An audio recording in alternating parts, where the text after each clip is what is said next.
To do some calculus today. The question is differentiate y is x squared and hence find a line that intersects it at the point 3, 1. Okay, so what does y is x squared look like? Pretty easy to draw. Draw a makeshift graph.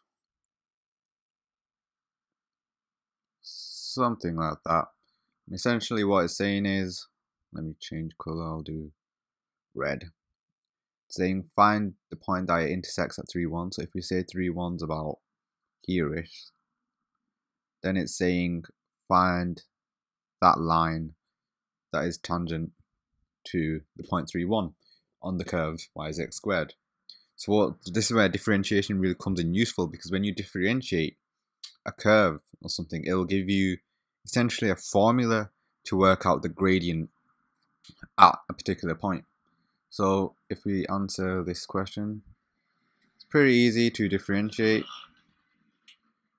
What do you do? You multiply the coefficient by the power, and then you reduce the power by 1. So with this, it's simply y is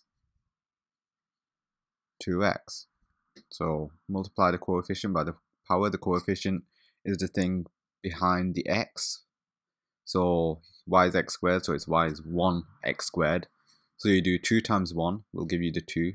And then you reduce the power by 1. So 2 minus 1 would give you the 1. But obviously x to the 1 is just x. So it's just y is 2x.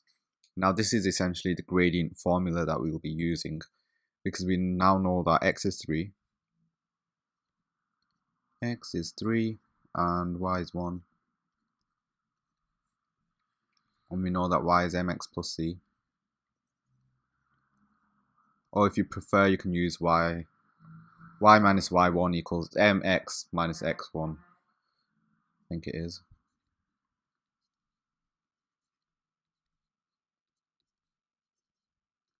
And don't forget the bracket.